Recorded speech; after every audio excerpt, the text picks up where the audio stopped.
जय हिंद, नमस्कार मेरे युवा साथियों। स्वागत है आप सभी का मेरे YouTube channel GS study with NJ पर।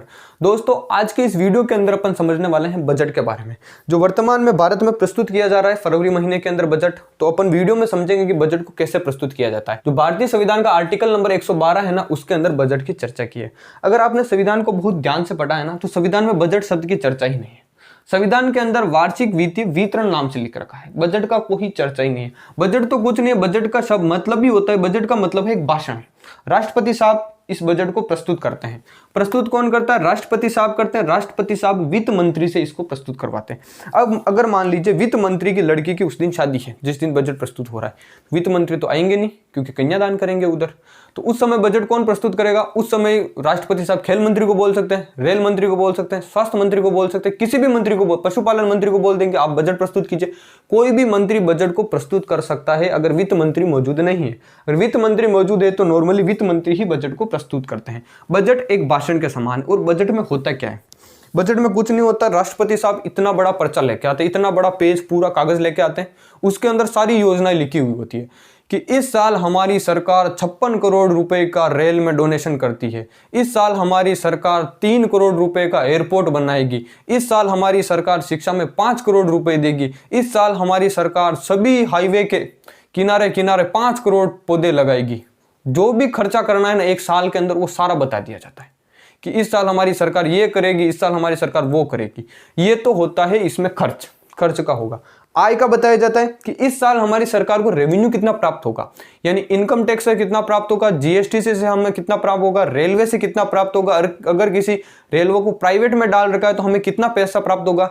तो बजट के अंदर जो योजना जो सरकार खर्चा करेगी वो बताया जाता है, और सरकार को एक साल में कितना पैसा प्राप्त होता है वो सारा बताया जाता है। इसको आप एक नॉर्मल उदाहरण से समझ सकते हो।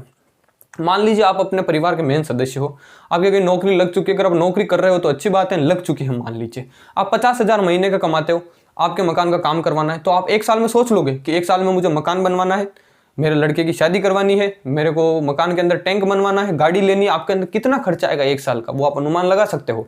और उसी तरह आप वापस ये भी अनुमान लगा सकते हो कि आप एक साल में कितना पैसा रिन्यू कर लोगे, अपनी नौकरी के तहत एक साल में कितना पैसा कमा लोगे। वही होता है बजट।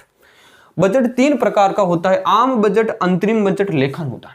जो आम बजट होता है ना, जो वर्तमान में प्रस्तुत किया जा रहा है, फरवरी महीने में भारत के अंदर प्रस्तुत किया जा रहा है वर्तमान में, वो आम बजट होता है। आम बजट एक साल का होता है। एक साल के लिए बता दिया जाए कि एक साल में सरकार में इतना खर्चा आएगा, सरकार इतना खर्चा करेगी देश के लिए, और देश से सरकार को इतना पैसा प्राप्त होगा। बल्कि जो अंतरिम बजट होता है ना, ये चुनाव के समय आता है। और लेखानुदान ये भी एक बजट का प्रकार है, लेकिन इसकी चर्चा भारतीय संविधान के आर्टिकल नंबर 116 में की गई है, 112 में नहीं है। अंतरिम बजट भी चुनाव के समय आता है, लेखानुदान की चुनाव के कुछ महीने के समय आता है। क्या आप बता सकते हो कि इस साल अंतरिम बजट आएगा 2023 के अंदर? 2023 में अंतरिम बजट आएगा ही नहीं। अंतरिम बजट 2024 में आएगा, क्योंकि चुनाव 2024 के अंदर आएंगे। तो इस साल तो अंतरिम बजट आएगा नहीं।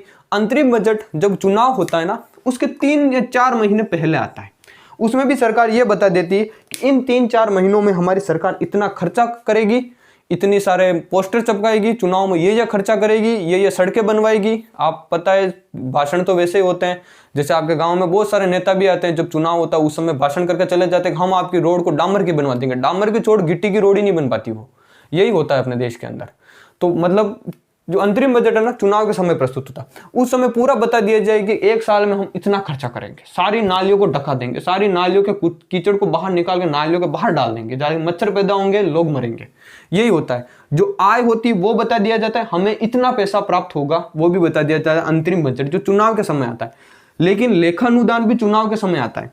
इसमें आय का नहीं बताया जाता है कि हमारी सरकार को इतना पैसा प्राप्त होगा, इसमें सरकार खर्चा ही बताती है बस।